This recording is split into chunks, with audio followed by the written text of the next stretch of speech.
Sebelum kalian menyaksikan video ini, silakan tekan tombol subscribe dan aktifkan lonceng notifikasinya agar tidak ketinggalan info menarik lainnya.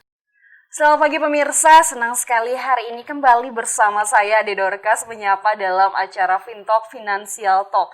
Dan adapun di Fintalk edisi 12 Oktober 2020 kali ini kita akan mengangkat topik tentang mengelola uang saku anak. Cara cerdas agar anak melek literasi keuangan. Sudah bersama narasumber yang luar biasa di Studio Gempol 38, yakni Ibu Nyoman Trisna Herawati. Selamat pagi, Bu. Selamat pagi, Ade. Selamat pagi, Sobat Guntur. Semoga selalu sehat. Iya.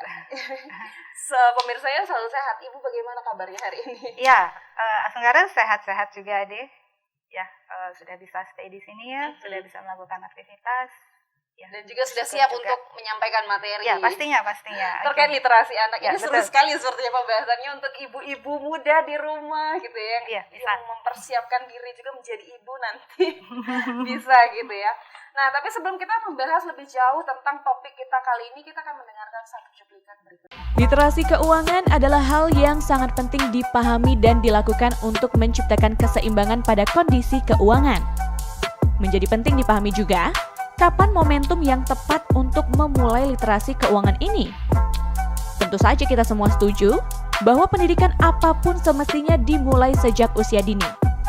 Karena pendidikan dasar pada anak menjadi dasar mereka kelak. Selain memang secara nature, anak sudah membawa sifat-sifatnya. Karena literasi keuangan tidak hanya mengenai masalah pengetahuan saja tentang keuangan, namun juga tentang masalah keterampilan. Maka, momentum untuk literasi keuangan ini seharusnya dimulai sejak usia dini. Ya, sejak anak-anak. Bagi para orang tua, hal ini sering terabaikan, entah karena faktor kesibukan, atau memang ketidaksadaran bahwa pengetahuan literasi saja tidak cukup kepada anak, namun harus dipraktekkan.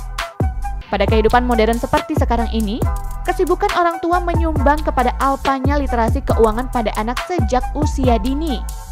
Kebiasaan menyuruh anak untuk mengambil sendiri uang yang dia butuhkan di dompet orang tua adalah salah satu kebiasaan yang kurang bijak, karena anak akan selalu merasa orang tua selalu memiliki uang. Keengganan orang tua untuk sedikit meluangkan waktu dalam membiasakan anak membuat alokasi anggaran untuk kebutuhannya sering kita temui. Alokasi anggaran pada anak tentu tidak serumit pada orang dewasa, karena kebutuhan mereka masih belum kompleks. Cukup mengalokasikan anggaran dari uang saku yang mereka terima setiap hari untuk beberapa kebutuhan dan keinginan mereka, serta mendisiplinkan dalam implementasinya adalah sebuah langkah yang semestinya harus dilakukan orang tua untuk memulai literasi keuangan pada anak mereka. Tidak susah bukan? Namun, butuh kedisiplinan dari orang tua kepada anak. Karena kasih sayang orang tua sering diejawantahkan dengan nominal uang yang diberikan kepada anak, tanpa sebuah dasar yang bijak.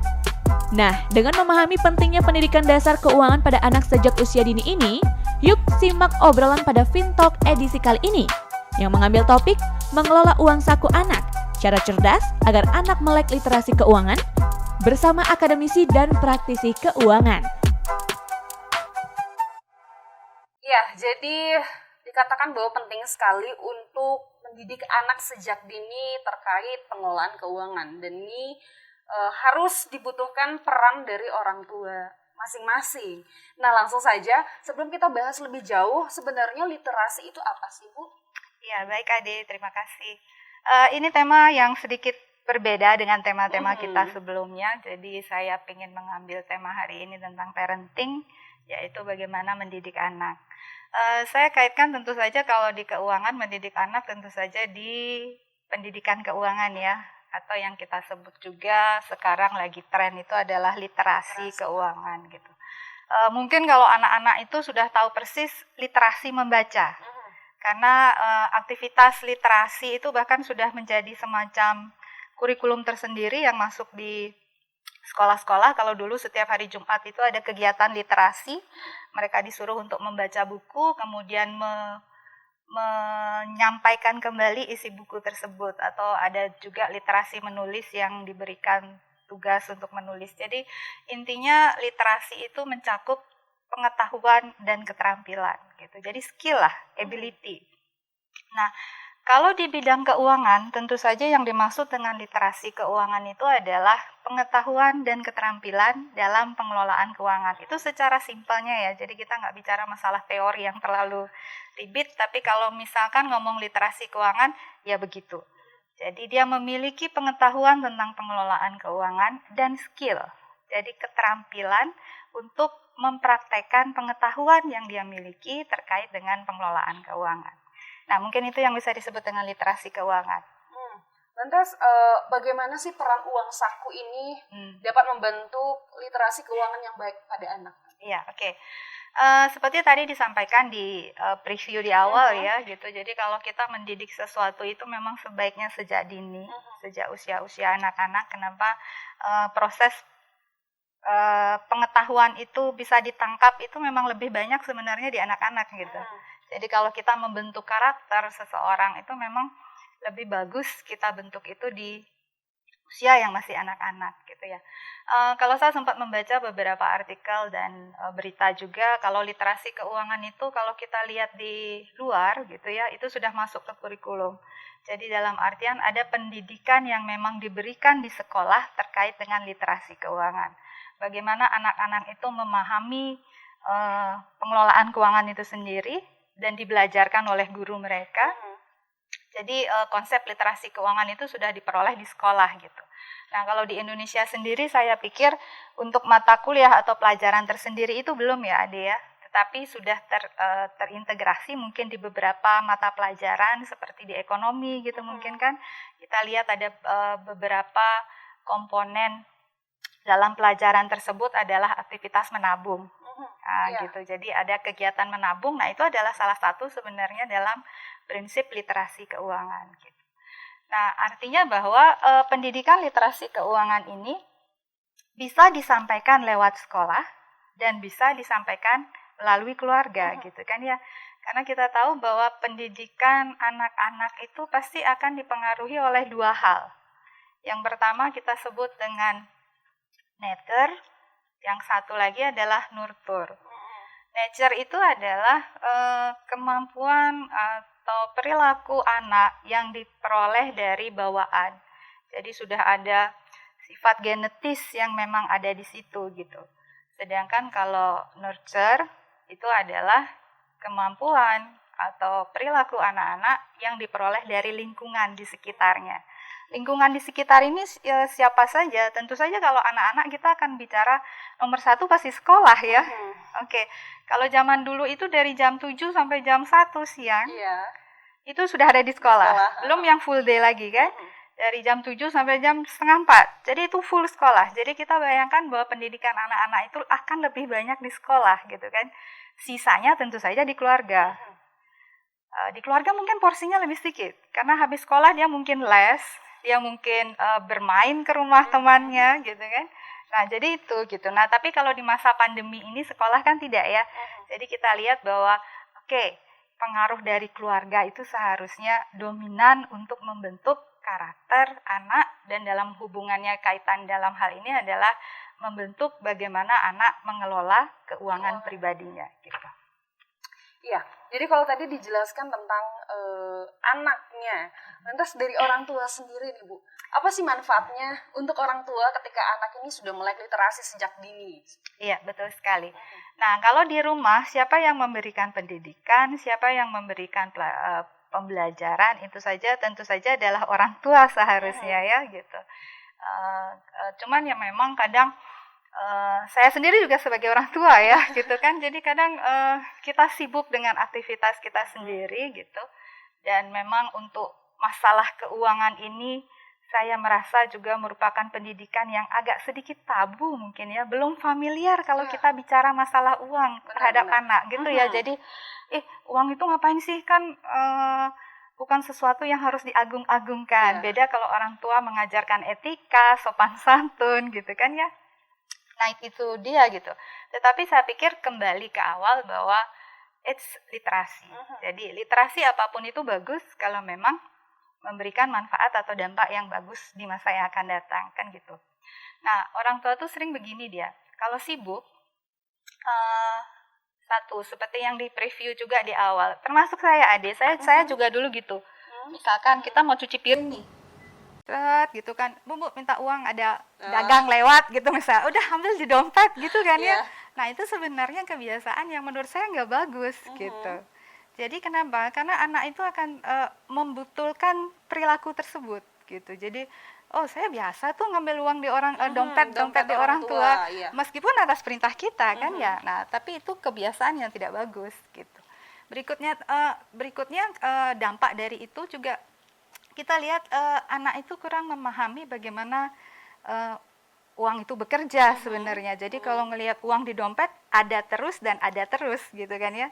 Jadi anak akan lebih leluasa untuk melakukan pengeluarannya tanpa tahu lebih detail bagaimana cara untuk memperoleh uang tersebut gitu. Kebiasaan berikutnya ini kalau anak-anak masih kecil ya, Deh. Kalau anak saya udah besar, cuman ini pengalaman saya juga gitu. Dulu kalau waktu kecil itu suka gitu. Jadi kalau mau beli mainan atau beli apa tuh saya selalu ngasih gitu.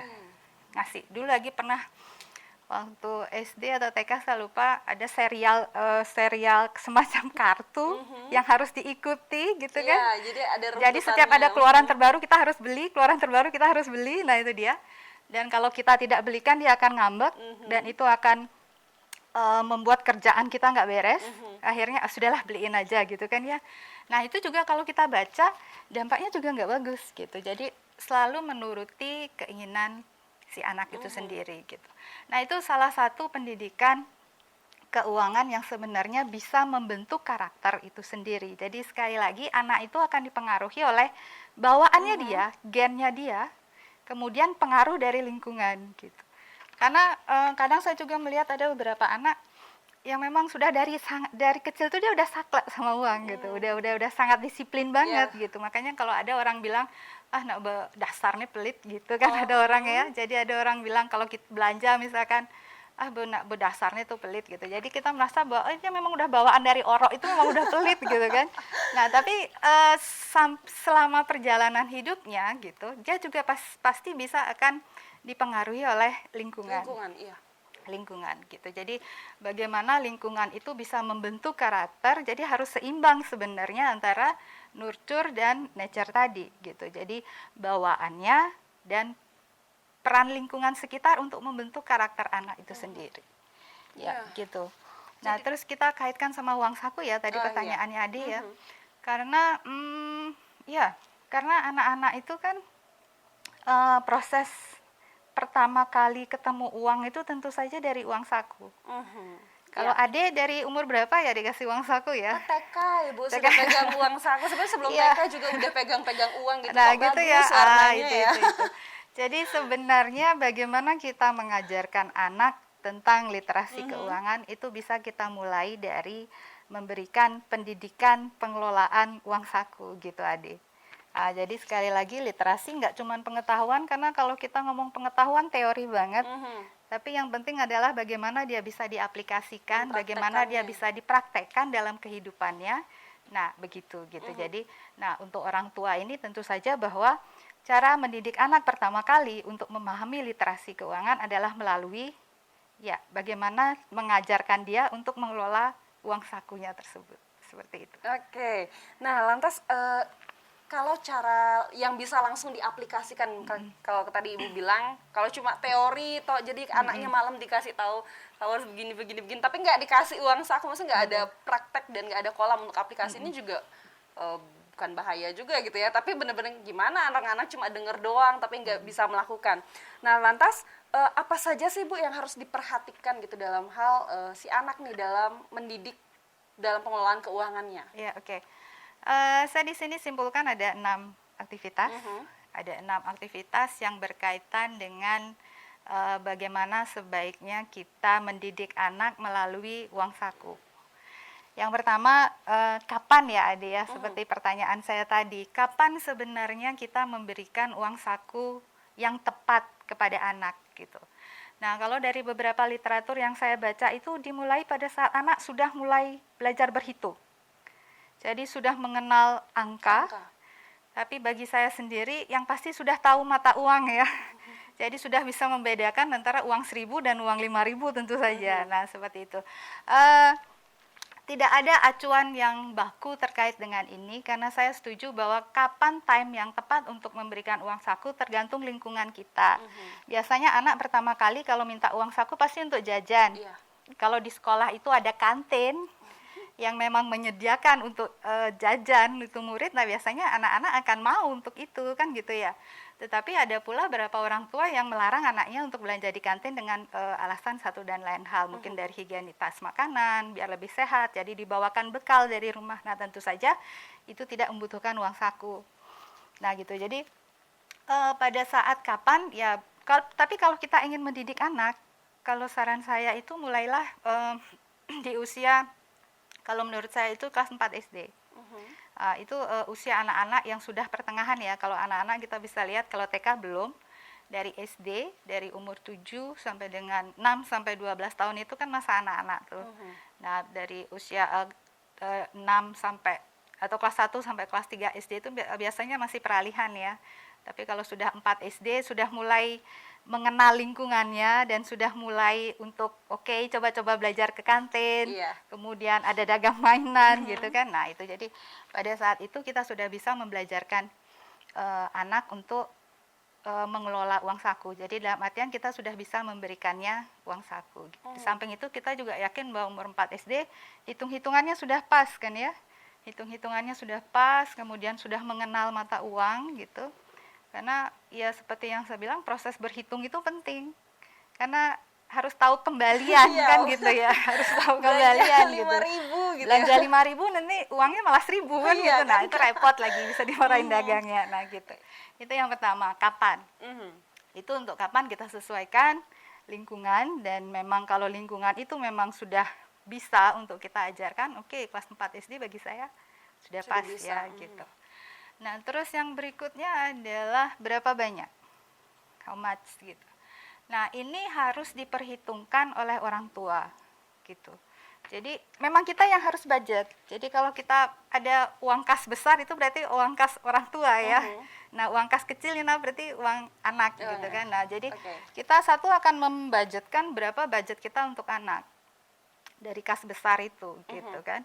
Tapi dari budget itu kita sudah bisa mengukur berapa pengeluaran untuk anak itu. Jadi udah kita yang tentukan, misalkan satu hari dia perlu makan di kantin misalkan 10.000. Kemudian untuk bensinnya misalkan 10.000. Terus apa lagi ya? Jadi kita prepare di situ gitu kan. Misalkan satu hari 25.000. Nah, itu sudah harus kita alokasikan. Jadi untuk pemberian uang saku, bagi saya yang terpenting adalah pas. Jadi maksudnya pas adalah apa kebutuhan pokok yang dia keluarkan. Biasanya kalau untuk anak-anak itu pasti adalah jajan, transport. Kalau zaman dulu kita harus nyewa bemo, iya kan ya. Kalau sekarang mungkin tidak, berarti itu di skip. Nah, yang kedua hiburan nih. Kalau anak-anak biasanya pasti aja ada hiburan, contohnya mainan atau yang lain gitu. Jadi kita yang bentuk berapa banyaknya. Nah, itu dia. Setelah kapan diberikan, kemudian berapa banyak, berikutnya adalah ya, kita harus mendidik dia, kita harus mengajarkan dia bagaimana uang itu bekerja. Gitu, Adik. Penting sekali bahwa anak itu harus tahu, itu yang saya bilang tadi, dompet orang tua saya selalu ada tuh, meskipun tidak banyak ya, tapi setidaknya cukup untuk dia beli es atau beli mainan gitu kan, tapi dia selalu merasa uang itu available every day gitu kan. Selalu ada. Jadi dia merasa bahwa uang itu seolah-olah jatuh dari langit tanpa harus kita perjuangkan. Itu yang salah gitu. Padahal kita tahu bahwa uang itu memang harus diperoleh dengan cara yang halal dan dengan bekerja gitu kan ya. Nah, itu dia. Ada beberapa cara terkait dengan ini. Yang pertama adalah ajarkan anak untuk membantu orang tua gitu kan. Biasanya, tapi kalau saya tidak, seolah-olah kalau begitu pamrih sekali. Tapi saya lihat ada beberapa literatur yang menyebutkan seperti itu. Contoh misalkan gini, suruh anak menyapu. Nah, habis nyapu dikasih uang. Nah, gitu ini kan. ada nih. Ini gitu ada, kan. ada modelnya gini. Kalau saya tidak, kalau saya justru malah kok pamrih banget gitu. Jadi kalau saya tidak kasih uang, dia nggak nyapu, repot ini gitu. Tapi ada gitu kan ya. Tapi kalau misalkan mungkin usahanya sudah, mungkin usianya sudah agak naik, sudah dewasa, ya diajarkan berjualan gitu kan. Jadi dalam artian uang itu harus diupayakan, uang itu harus kita lakukan sesuatu untuk memperolehnya, usaha gitu kan. di depannya untuk Betul, mendapatkan gitu. itu. Terus berikutnya kalau dia masih anak-anak, kan kita biasanya kasih dia celengan ya. Iya. Betul, kasih dia celengan. Saya yakin banyak lah anak-anak tuh pasti Mengalami. akan punya celengan. Ada juga gitu. Nah, pengenalan bahkan sampai cobalah sekarang. untuk membelanjakan keinginan anak itu dengan celengannya sendiri gitu. Jadi di celengannya misalkan ada uang berapa, 100.000, kemudian dia pingin mainan 20.000, coba aja, ya pakai aja celengannya kan gitu ya. Jadi dia akan merasa bahwa setiap dia menginginkan sesuatu, setiap dia pingin mainan, celengannya itu akan semakin berkurang gitu. Nah biasanya anak itu kan, aduh kasihan tuh celengan saya habis gitu. Nah dia akan otomatis untuk menyetop pengeluarannya gitu. Jadi itu poin penting yang ketiga. Jadi ajarkan anak untuk mengetahui bagaimana uang itu bekerja. Kemudian melakukan penjatahan uang saku. Ini poin yang keempat. Kalau penjatahan uang saku itu apakah uang saku itu diberikan setiap hari atau setiap minggu atau gimana gitu ya.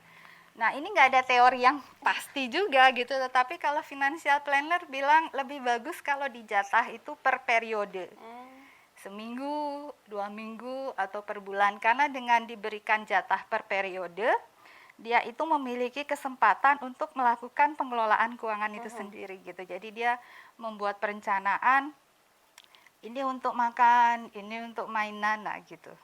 Ya, jadi tetapi kalau saya pribadi tergantung anak ya. Tergantung anak ya. Bener. Karena anak saya ingin yang satu harian, yang satu lagi bulanan. Terus yang mana lebih baik? Ya sama aja sih sebenarnya gitu kan. Jadi tergantung bagaimana si anak itu melakukan pengelolaan itu sendiri gitu. Tapi sebenarnya kita bisa review sih, misalkan ya. Kita kasih misalkan 20.000 satu hari. Berarti kalau dia sekolah 5 hari, berarti per minggu itu kan 100. Jadi kita kasih uang dia 100. Di situ kita review lagi sebenarnya apakah 100 itu selalu habis atau hari Kamis sudah nagih lagi, berarti itu kan sudah kurang ya.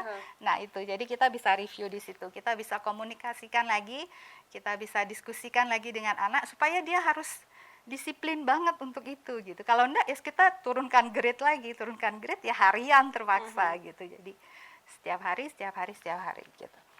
Terus berikutnya adalah melakukan ya pelatihan menabung itu. Jadi memang seperti kita, jangankan orang tua ya, anak-anak juga memang seharusnya sudah diberikan kebiasaan menabung sejak dini gitu. Jadi selalulah belikan dia reward atau pujian apabila anak berhasil menyisihkan uang sakunya untuk celengan. Jadi misalkan di celengan itu pertama ada 100.000 kita modalin dulu. Nah kemudian di akhir bulan bisa meningkat 120.000, padahal kita tidak ngasih uang yang 20.000. Jadi dia berhasil dalam 1 bulan itu telah mengumpulkan 20.000 ya untuk celengan itu ya. Nah, itu kan kecil ya. Tapi kalau kita berikan reward, reward itu nggak harus dalam bentuk uang lagi ya, Dek. Kalau anak-anak reward itu bisa dalam bentuk pujian. Pujian aja rasanya udah anak itu pasti akan bangga ya gitu. Atau kalau kita sebagai ibu ya kita masak yang spesial lah gitu, masak yang anak-anak sukai. Jadi ada kepuasan batin yang ternyata kalau saya menyisihkan uang itu tindakan yang bagus, rewardnya dapat gitu. Dan jangan lupa juga berderma itu ya. Jadi anak-anak juga sudah diajarkan bagaimana kita melakukan charity. Ya begitu. Terus, nah yang terakhir ini adalah sudah hampir semuanya ya. Jadi maksud saya yang terakhir ini terkait dengan bagaimana kita berdiskusi dengan anak. Itu penting juga bagi saya, meskipun berdiskusi ini nggak harus serius-serius banget ya, tetapi kita tahu bahwa anak itu sudah melakukan pengelolaan uang dengan baik. Terus kemudian saya juga baca dari beberapa literatur kalau permainan uang itu juga membentuk karakter orang gitu. Seperti kalau zaman dulu ada monopoli ya. Kalau sekarang udah nggak pernah kali mungkin. Sepertinya sudah mulai Iya, sudah mulai hilang gitu hilang kan. gitu. Ya mungkin, dan ada model games-games lain yang berbau keuangan tapi itu edukasi gitu. Jadi dia mendidik anak untuk tahu cara bekerja uang dan bagaimana uang itu harus dikelola supaya masa depannya menjadi lebih baik. Iya, jadi wow, banyak hal yang perlu diperhatikan Kurang gitu lebih ya. seperti itu, Adik. Dan ini seru sekali karena ke flashback gitu. Oh iya, kemarin seperti ini nih, kemarin begini nih. Cuman ada beberapa juga yang menjadi menarik gitu Bu ya, terkait kalau mau sesuatu diajar untuk ayo nabung gitu. Jadi kan anak-anak tuh kadang ada yang semangat sekali gitu nabung, anak-anak kecil biasa dikasih ayo belajar nabung, bisa uang saku semua dimasukin ke celengan. Jadi dia bagus sekali ya. jadi dia pintar ke sekolahnya cuma bawa bekal makan Iya, sama betul. minum. Betul. Terus besok-besok begitu terus. Ada juga heran gitu sama adik di rumah kan begitu modelnya. Celengannya dia lebih banyak dari Oke. celengannya adik. Adiknya cewek atau cowok? Cewek. Oh, cewek. Oke. Cewek dan wow, ternyata jadi benar-benar bisa mendidik terus gitu Bu ya sampai besar. Itu Iya, kan betul kebiasaan jadi sekali. habit yang bagus juga Betul. kan untuk si anak gitu. Dan pemirsa, ada begitu banyak pertanyaan yang ingin disampaikan kepada narasumber kita hari ini terkait topik kita kali ini, tapi jangan kemana-mana, kita rehat sejenak.